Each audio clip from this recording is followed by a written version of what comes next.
There is a kind of knowledge that does not announce itself. It does not arrive clothed in virtue, nor does it seek permission from morality. It waits patiently until the listener is ready to abandon comfort in exchange for clarity. This knowledge was never meant for the innocent.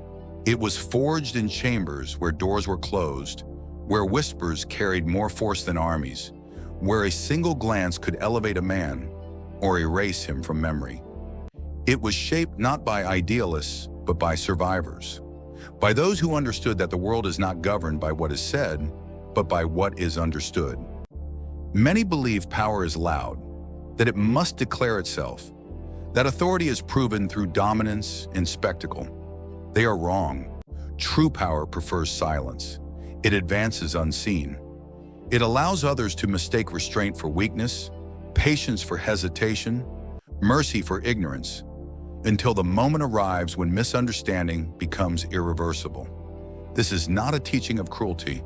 It is a study of human nature as it is, not as it wishes to be seen. Courts have always been theaters of virtue, while backstage decisions were written in darker ink. Rulers spoke of honor while calculating advantage. Advisors praised loyalty while measuring betrayal. Generals smiled at allies they already planned to outlive. One observer understood this divide with brutal clarity. Niccolo Machiavelli did not shout his insights into the world. He watched. He listened. He noticed patterns others called coincidence. He saw how virtue was displayed and how power was exercised, and he understood they were rarely the same thing. This video does not ask you to admire rulers. It asks you to see them. What follows is not instruction for conquest, but illumination of the mechanisms beneath authority. Once understood, they cannot be unseen.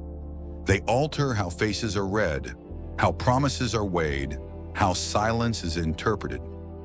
These are lessons whispered between generations of survivors, lessons that shape kingdoms without ever being spoken aloud.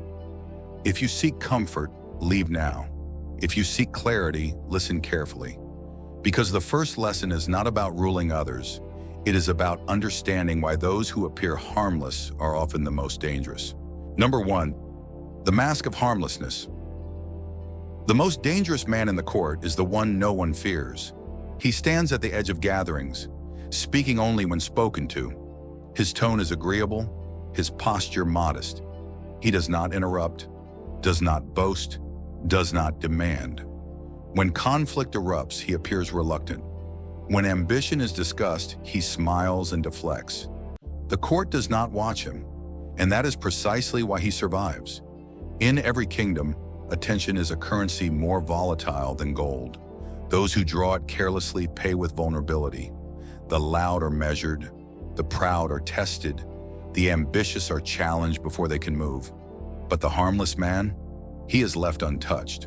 Courts are ecosystems of threat perception. Every noble, every advisor, every commander is unconsciously ranked, not by title, but by danger. Those believed capable of disruption are monitored relentlessly. Their alliances are mapped. Their expressions are dissected. Their missteps are remembered.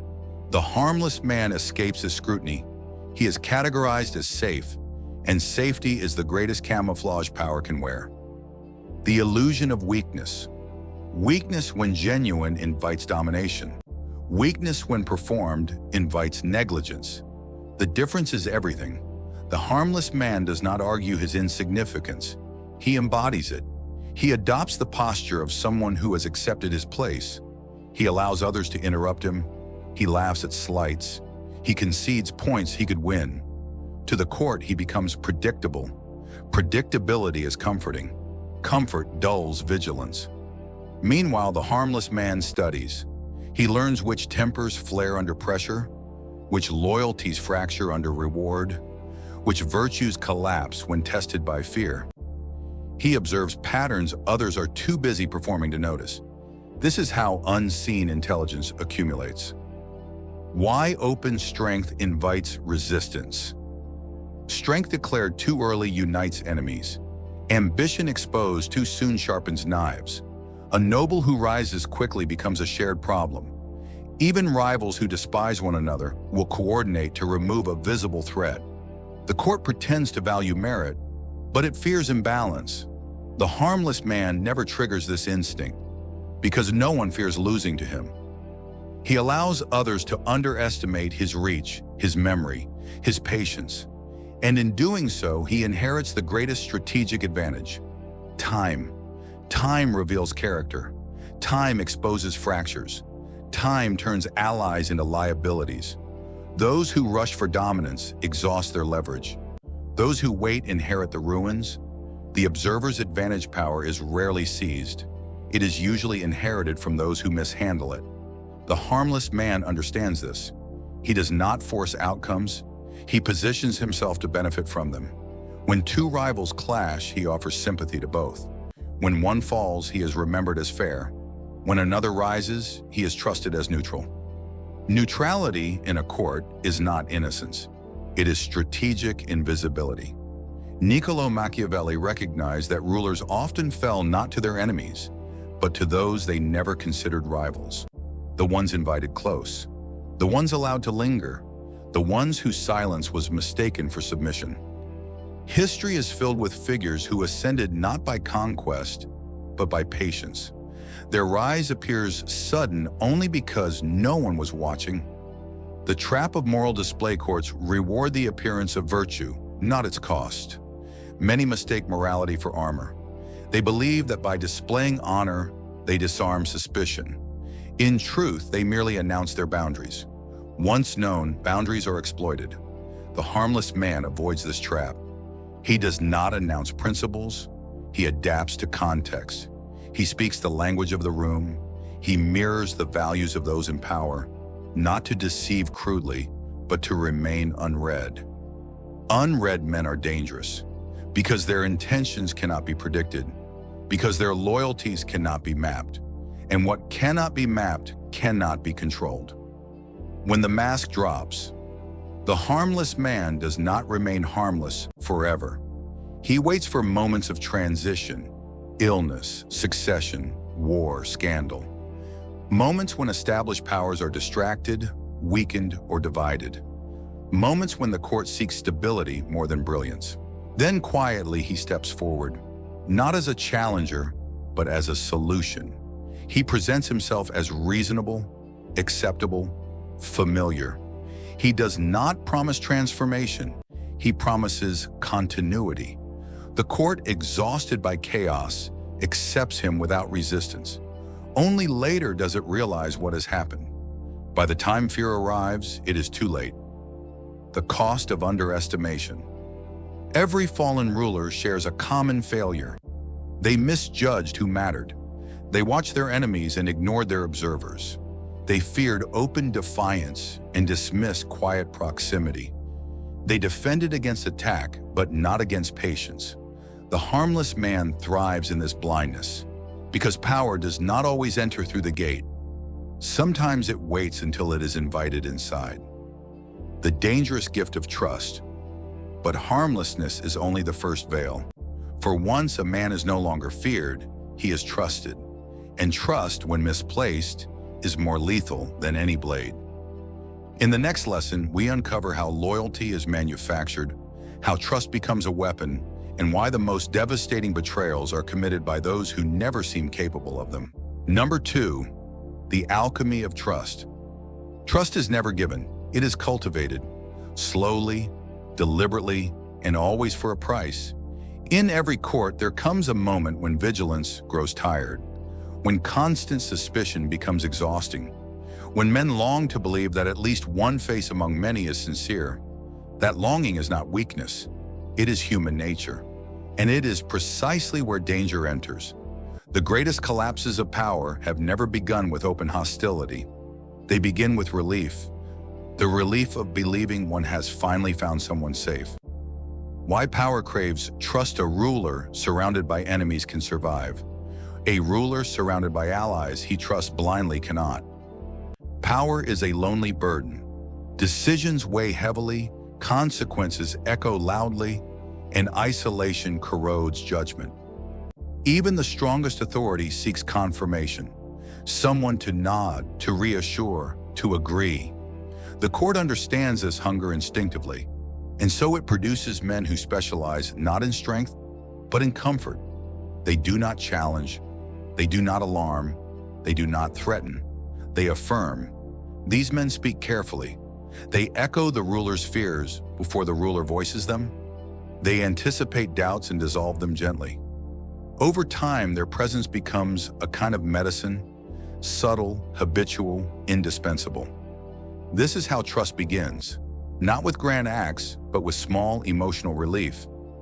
The illusion of shared loyalty, trust grows fastest when it appears mutual. The trusted advisor reveals small vulnerabilities. He confesses minor uncertainties. He shares controlled weaknesses. In doing so, he creates the illusion of symmetry. I show you mine, you show me yours. But the exchange is never equal. What the ruler reveals is real.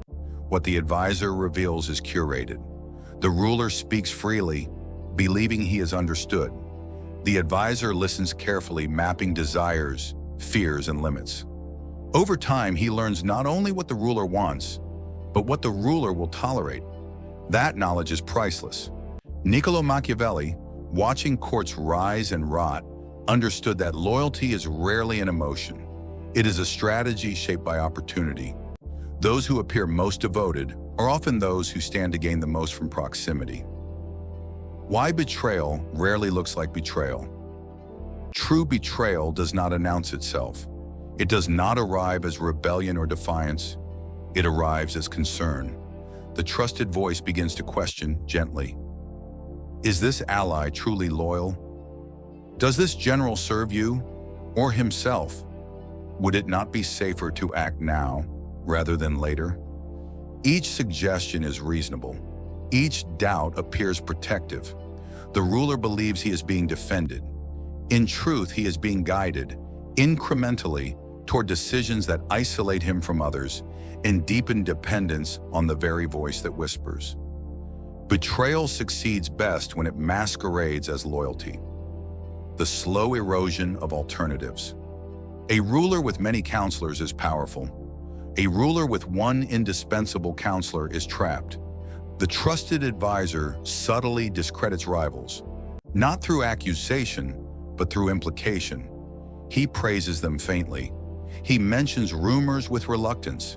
He expresses disappointment rather than outrage. Outrage can be disproven.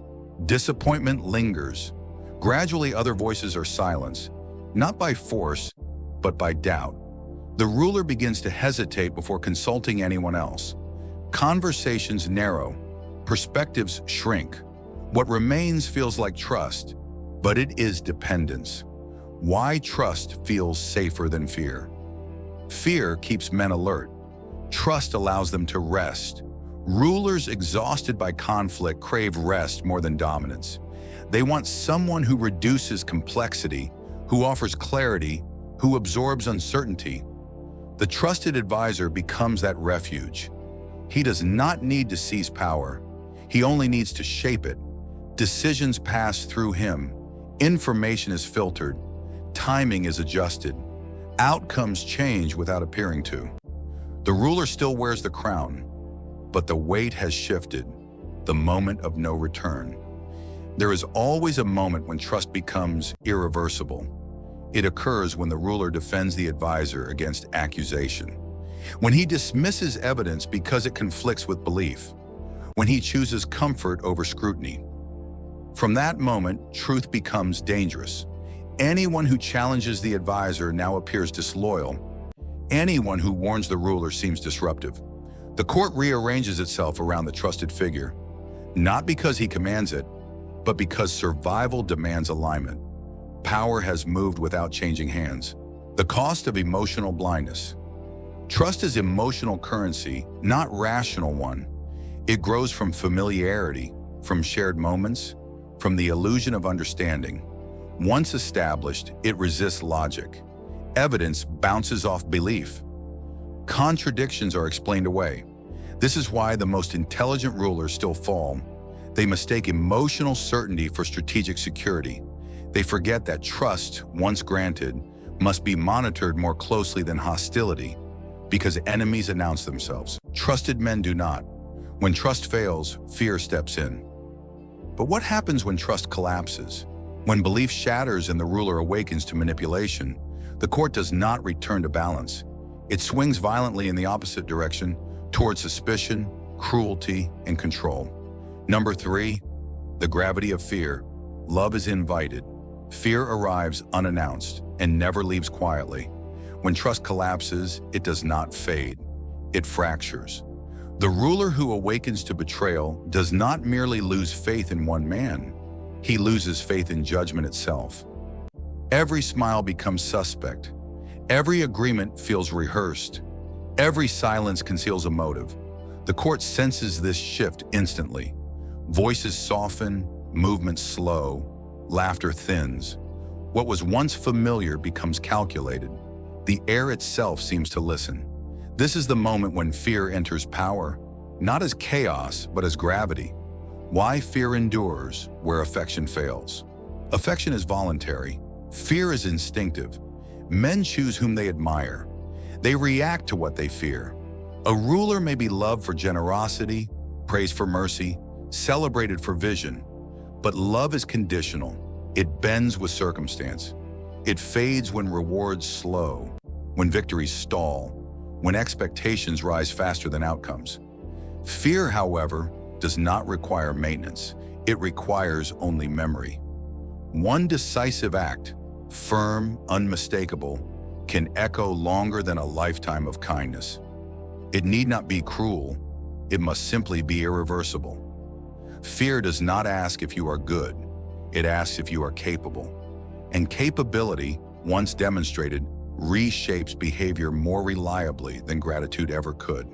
The court's relationship with fear courts do not despise fear.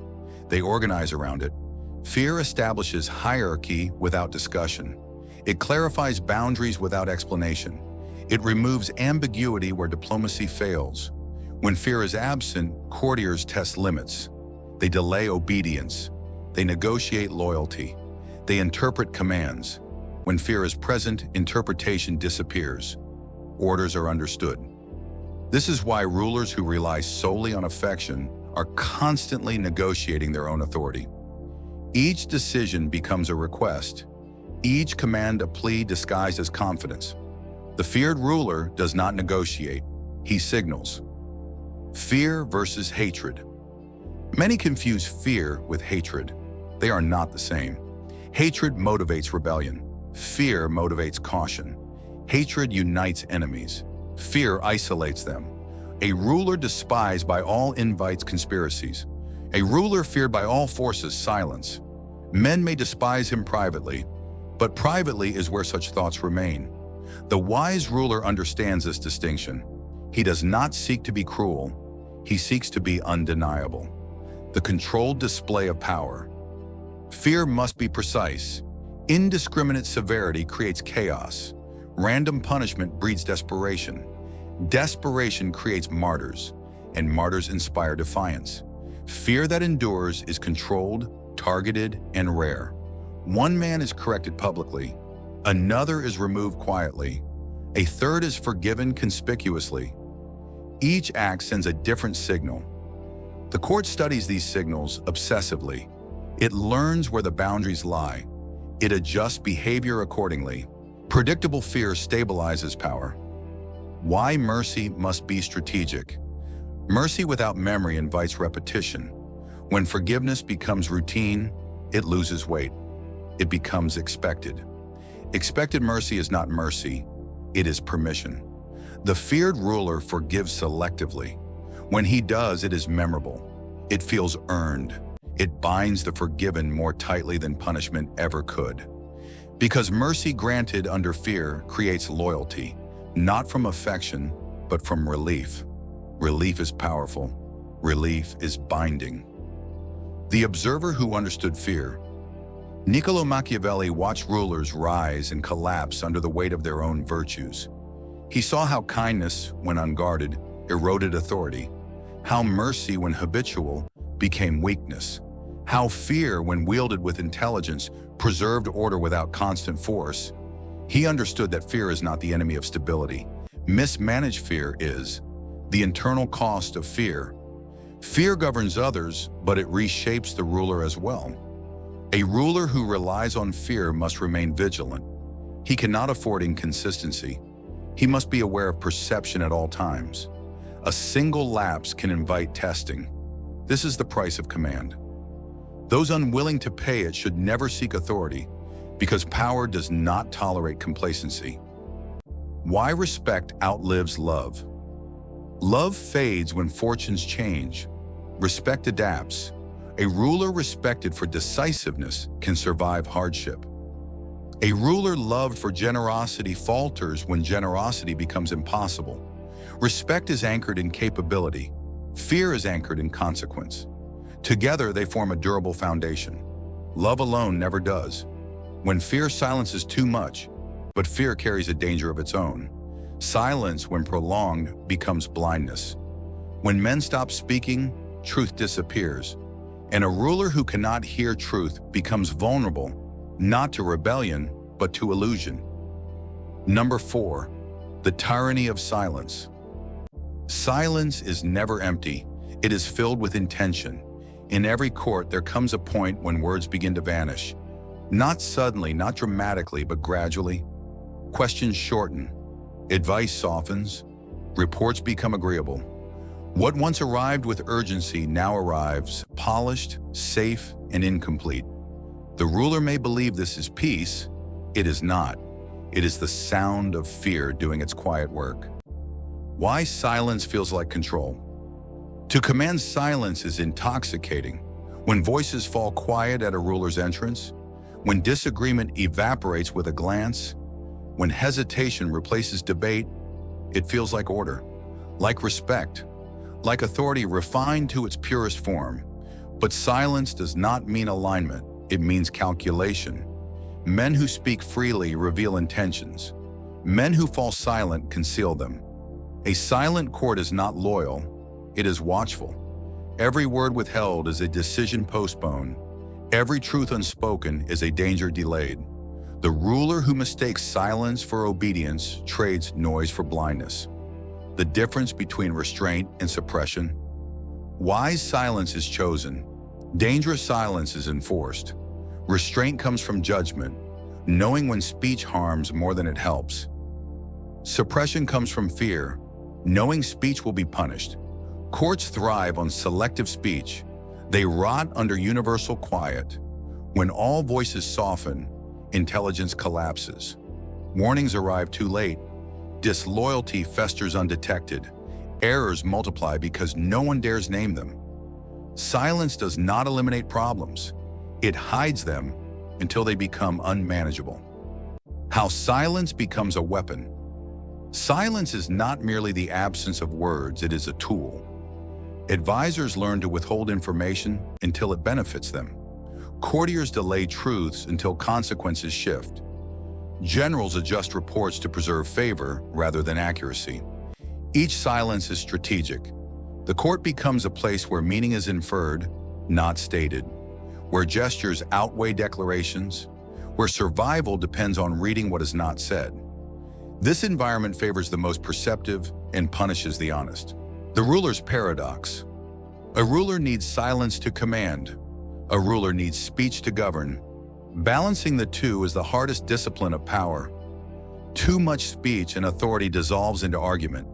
Too much silence and authority drifts into illusion.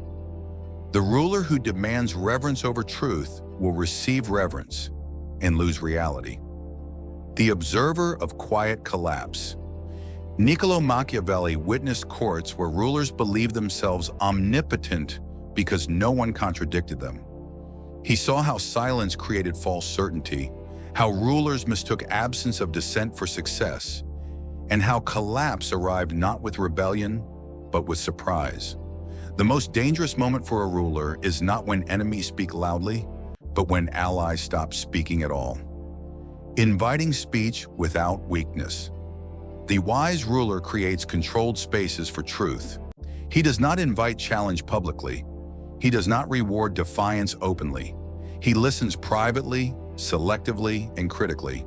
He protects those who speak honestly, without advertising it.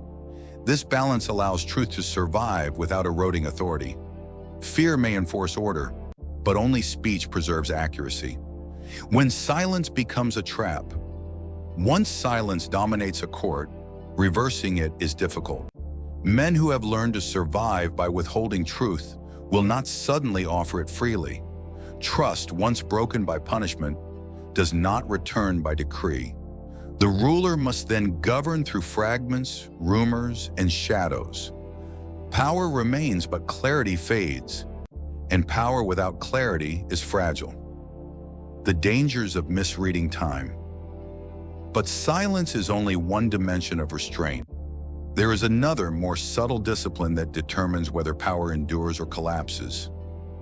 Timing, knowing when to act, when to wait, and when patience becomes fatal. In the next lesson, we uncover the hidden law of timing and why even perfect decisions fail when made at the wrong moment.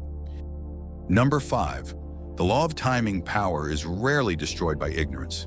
It is destroyed by impatience or by waiting too long.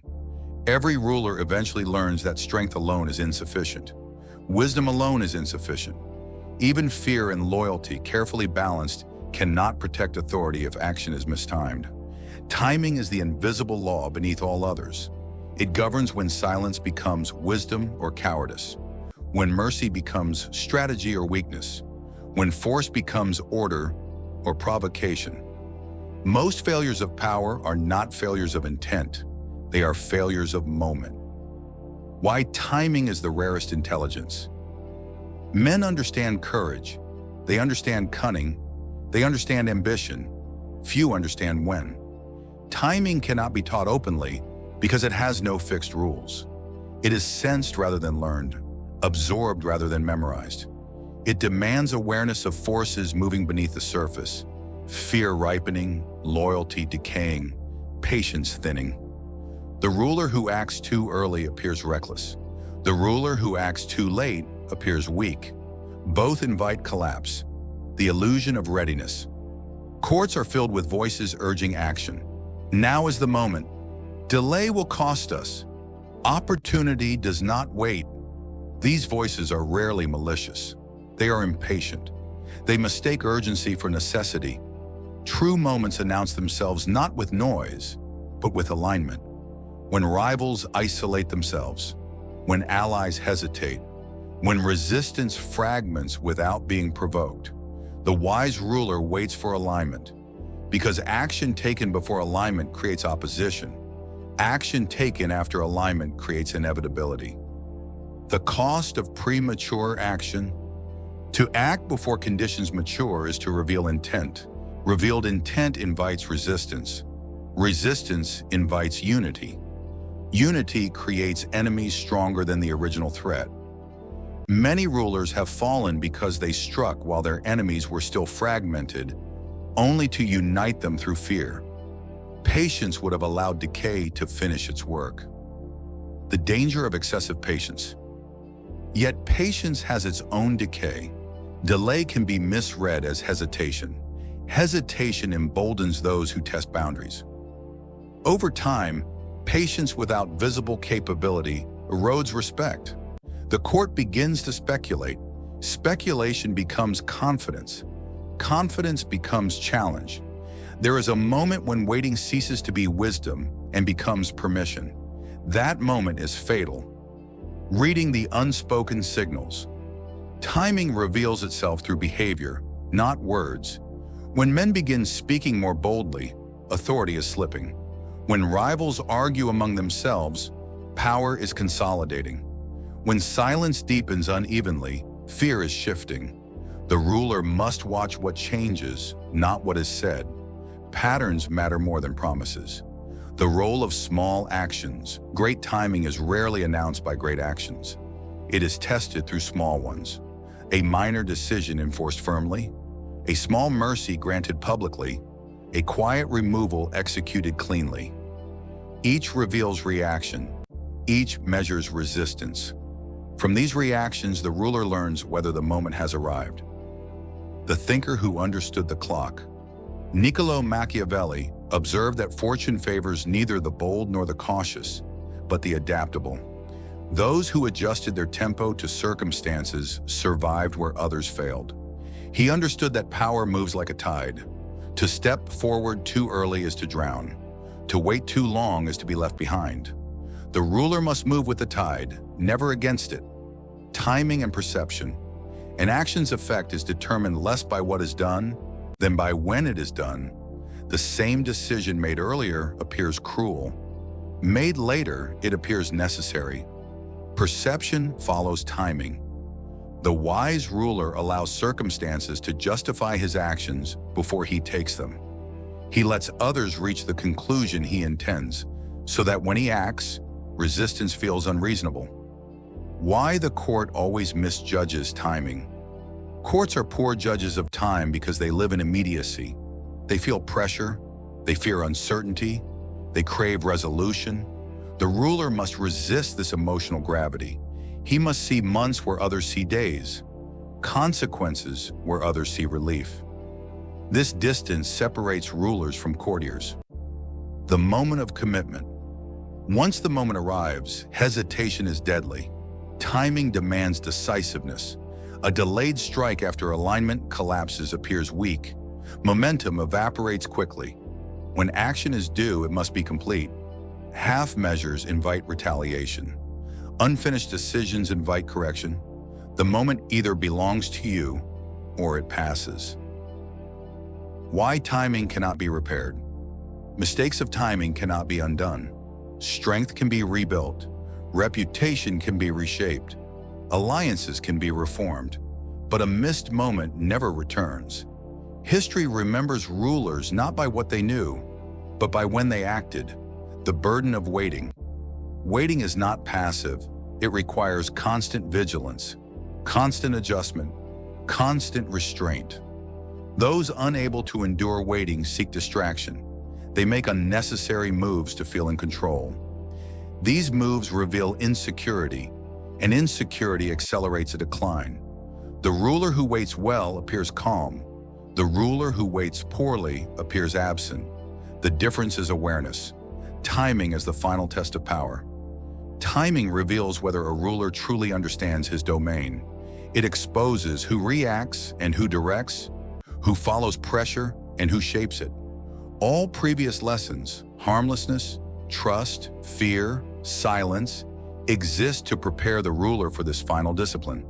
Because without timing, every other strength becomes a liability. The final veil of ambition, but timing governs action, not desire. Beneath all power lies ambition, hidden, denied, redirected, and disguised, even from the one who holds authority. In the final lesson, we will confront the most dangerous enemy of power, the ruler's own unseen ambition, and how it destroys those who believe they have mastered others. Number 6, the shadow within. The final enemy of power is never the court. It is the ruler's own unseen ambition.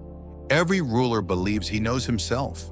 He believes his desires are measured, his intentions disciplined, his vision controlled. He believes ambition is something he uses, not something that uses him. This belief has ended more reigns than betrayal ever did, because ambition does not announce itself as hunger. It disguises itself as duty, as destiny, as a necessity. And the ruler who fails to confront it becomes its servant. The most dangerous ambition is the one you deny. Open ambition is predictable. It reaches, it grasps, it exposes itself. Courts learn to resist it early. Rivals unite against it. It burns brightly and briefly. Hidden ambition is different. It does not say, "I want more." It says, "This must be done." It says, "Only I can decide." It says, "Without me, order collapses." This ambition feels righteous. It feels justified. It feels earned. And that is why it is fatal.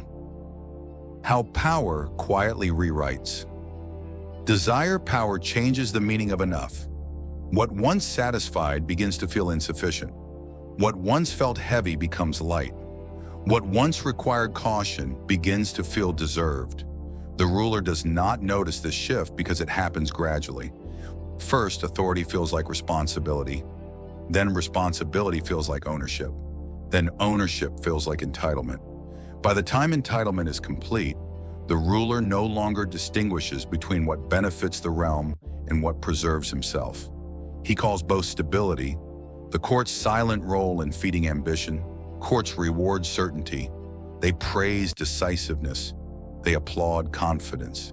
They reinforce the ruler's belief that he alone sees clearly. Over time, dissent fades, not always from fear, but from futility. Why speak when the ruler already knows? This silence feeds ambition.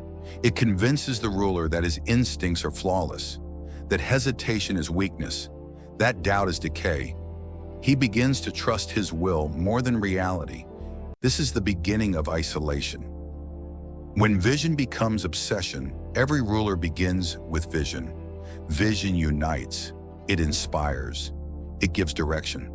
But vision, when unchallenged, becomes obsession. Obsession does not tolerate delay. It does not accept limitation. It interprets resistance as betrayal. The ruler no longer asks, "Is this wise?" He asks, "Why does no one see what I see?" At this point, ambition has replaced judgment. The illusion of control power creates the illusion that outcomes obey intention. When early decisions succeed, the ruler attributes success to insight. When later decisions falter, he blames disloyalty, fate, or incompetence. He does not consider that circumstances have changed or that his own perception has narrowed. Ambition resists correction. It interprets correction as threat. Why ambition rejects limits? Limits feel humiliating to unchecked power. To accept a boundary feels like retreat. To pause feels like weakness. To relinquish control feels like loss. But limits are not losses. They are anchors. Rulers who survive understand that not every battle must be fought, not every opportunity seized, not every challenge answered. Rulers who fall believe the opposite. The final test, letting go. The highest discipline of power is restraint, not over others but over oneself. To step back when victory tempts, to remain silent when authority could overwhelm, to allow others to shine without fear of replacement. These acts feel unnatural to ambition, and yet they preserve power longer than domination ever could. The moment of self-betrayal. There is always a moment when the ruler chooses between preservation and expansion. It may appear small, a decision postponed, a warning ignored, a limit crossed quietly. This moment is rarely dramatic, but it is irreversible. From that point forward, ambition dictates the ruler's pace. He accelerates when caution is needed. He presses forward when consolidation is required. He mistakes motion for control. The realm adjusts, the court adapts, and power begins preparing its exit. Why rulers fall without resistance? Most rulers do not fall to rebellion. They fall to exhaustion. They expand too far, demand too much, oversee too many fronts, control too tightly. Systems strain, advisors withdraw. Loyalty becomes mechanical. Then one small failure exposes everything. Collapse follows not because power was challenged, but because it was overextended. The rarest form of mastery. True mastery of power is not conquest, it is containment. To know when to stop, to know when enough is enough, to know when ambition must be denied, especially when it feels justified. This mastery is rare because it offers no applause. It preserves what exists rather than creating spectacle, but it endures. The seal of knowledge power does not end when enemies are defeated. It ends when self-restraint fails. The ruler who understands this becomes dangerous, not to others but to illusion. He governs with clarity rather than hunger. He acts without urgency. He listens without surrendering authority. Such rulers are seldom celebrated. They are rarely remembered vividly, but their realms survive. And those who understand this lesson carry a burden heavier than ambition itself. Because once you see the shadow within power, you can never again mistake desire for destiny, and you will never look at authority without seeing what it hides. If this video changed how you think about wisdom and power, hit that like button. If you want more content about psychology, strategy, and human behavior, subscribe and ring the notification bell.